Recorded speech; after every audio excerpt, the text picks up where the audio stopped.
नमस्कार, सुमन्स किचनमध्ये आपलं स्वागत आहे।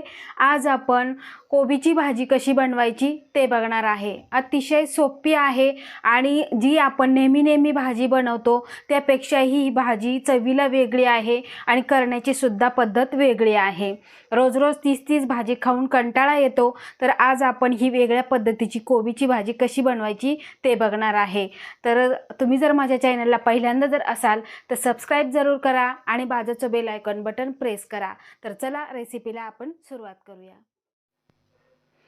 तर इथे बघा, कोबीची भाजी बनवण्यासाठी अर्धा किलो कोबी घेतलेला, स्वच्छ धुवून कट करून घेतलेला आहे। तुम्ही इथे बघू शकता, एकदम पातळ लांब असा कट करून घेतलेला आहे।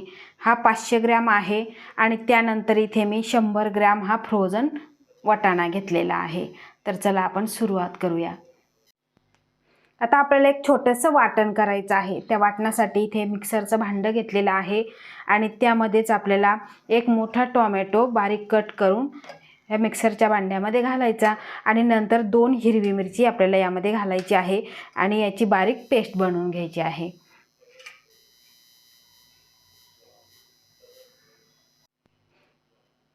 तर अशा पद्धतीने आपण बारीक टोमॅटो आणि मिरचीची पेस्ट बनवून घेतलेली आहे। तर बघा, गॅसवर कढई गरम करायला ठेवलेली आहे आणि त्यामध्ये आपल्याला 2 चमचे तेल घालायचं आहे।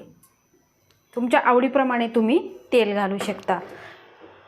यामध्ये आपल्याला लसूण किंवा कांद्याचा वापर बिलकुलही करायचा नाही। अगदी सोपी आणि खूप अशी चविष्ट भाजी आहे। तर बघा, तेल गरम झालेलं आहे आणि त्या तेलामध्ये आपल्याला घालायचं आहे अर्धा चमचा मोहरी, अर्धा चमचा जिरं आणि अर्धा चमचा इथे मी बडीशेप घेतलेली आहे। ही सुद्धा आपल्याला बारीक करून घेतलेली आहे, ती सुद्धा यामध्ये घालायची आहे। छान असं परतून घ्यायचं। जिरा आणि बडीशेप छान अशी फुलली पाहिजे, त्यामुळे आपल्या भाजीमध्ये छान असा फ्लेवर उतरतो आणि बडीशेपमुळे आपल्याला पचायलाही हलकं फुलकं जातं। यामध्ये थोडासा कढीपत्ता घालणार आहे। कढीपत्ता सुद्धा आपल्याला छान असा परतून घ्यायचा आहे। परतल्यानंतर यामध्ये आपण जी टोमॅटो आणि मिरचीची पेस्ट केलेली ती यामध्ये आपल्याला घालून घ्यायची आहे।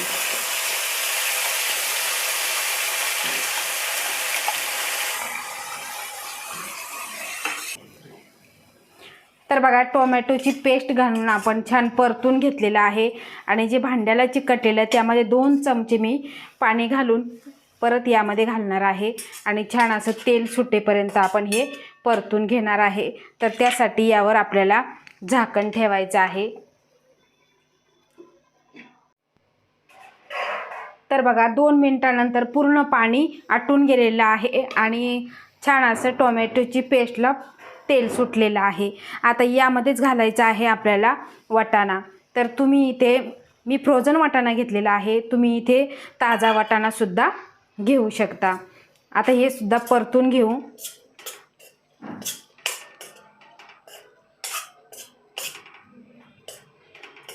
आता यावर सुद्धा आपण 2 ते 3 मिनिटांसाठी झाकण ठेवणार आहे।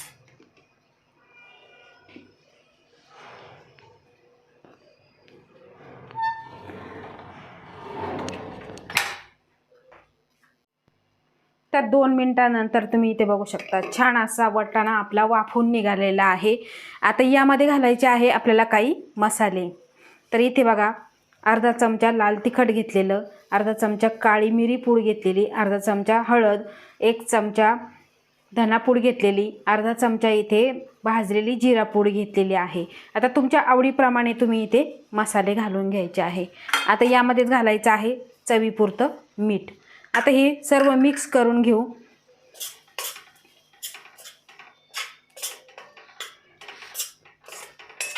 सर्व चांगलं मिक्स करून घ्यायचं आणि त्यानंतर आपल्याला यामध्ये कोबी घालून घ्यायचं आहे। थोडीशी वेगळ्या पद्धतीची भाजी केली तर मुले अगदी आवडीने खातात।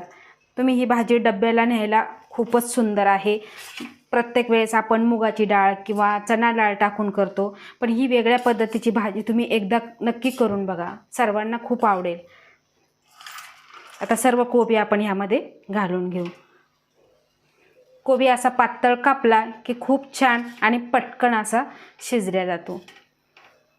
आता हे सर्व आपण कोबी आणि जी ग्रेव्ही, मसाला, वाटाणा सर्व आपण मिक्स करून घेऊ. तर बघा, सर्व भाजी आपण मिक्स करून घेतलेली आहे. सर्व कोबीला इथे मसाला लागलेला आहे. आता आपण 5 मिनिटासाठी हे झाकून ठेवू. यावर आपण झाकण ठेवणार आहे. यामध्ये आपल्याला पाणी वगैरे बिलकुल घालायचं नाही. वाफेवरच छान असा हा कोबी शिजला जातो, कारण आपण पातळ कापलेला आहे. खूप जर तुम्ही जाडजड कापला तर त्यामध्ये शिजायला वेळ लागतो. तर बघा, 5 मिनिटं झालेली आहे आणि आपण एकदा चेक करून घेऊ. इथे तुम्ही बघू शकता, वाफेमुळे छान असं पाणी सुटलेलं आहे आणि ह्या पाण्यावरच आपला कोबी मस्त असा मऊ शिजणार आहे. तर बघा, मिक्स करून घेतलेलं आहे परत एकदा आणि आता परत आपल्याला 5 मिनिटासाठी ही भाजी अशीच शिजवून घ्यायची आहे.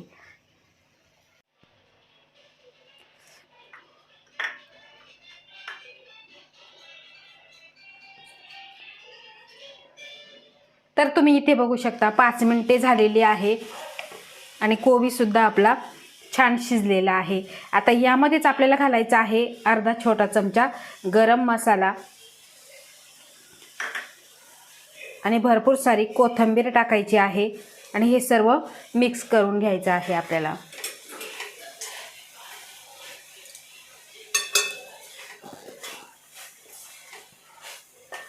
बघा, पूर्ण मिक्स करून घ्यायचं. कोवळा जर कोबी जर असेल तर पटकन असा शिजला जातो. थोडासा जुना असेल, निबार असेल तर त्याला वेळ लागतो. तर बघा, मस्त असा कोबी हा शिजलेला आहे. अतिशय सुंदर अशी ही भाजी दिसते आणि चवीला तर अप्रतिम. तर आता गॅस बंद करायचा आणि 2 मिनिटासाठी आपण हे झाकून ठेवू, म्हणजे कोथिंबीर आणि मसाल्याचा फ्लेवर छान असा या भाजीमध्ये येईल. गॅस बंद करूया. तर बघा, गॅस बंद केल्यानंतर 2 मिनिटांनी तुम्ही बघू शकता अतिशय सुंदर अशी भाजी झालेली आहे आणि वाससुद्धा खूप सुंदर येतोय. वेगळी पद्धत आणि वेगळी चव. तर बघा, आपण एका डिशमध्ये सर्व करू. तर ही भाजी तुम्ही भाकरीबरोबर, चपातीबरोबर, भाताबरोबर सुद्धा खाऊ शकता. अप्रतिम अशी ही भाजी झालेली आहे. बऱ्याच जणांना असं वाटतं की आपण तर नेहमीच करतो, मग त्या चवीत काय फरक. पण ह्या पद्धतीची तुम्ही एकदा भाजी नक्की करून बघा. खूप चवीत फरक आहे आणि सुंदरही आहे. तर अशा पद्धतीची तुम्ही ही भाजी नक्की बनवून बघा. आवडल्यास लाईक करा, शेअर करा, सबस्क्राईब करा आणि बाजूचं बेल आयकॉन बटन प्रेस करा. धन्यवाद.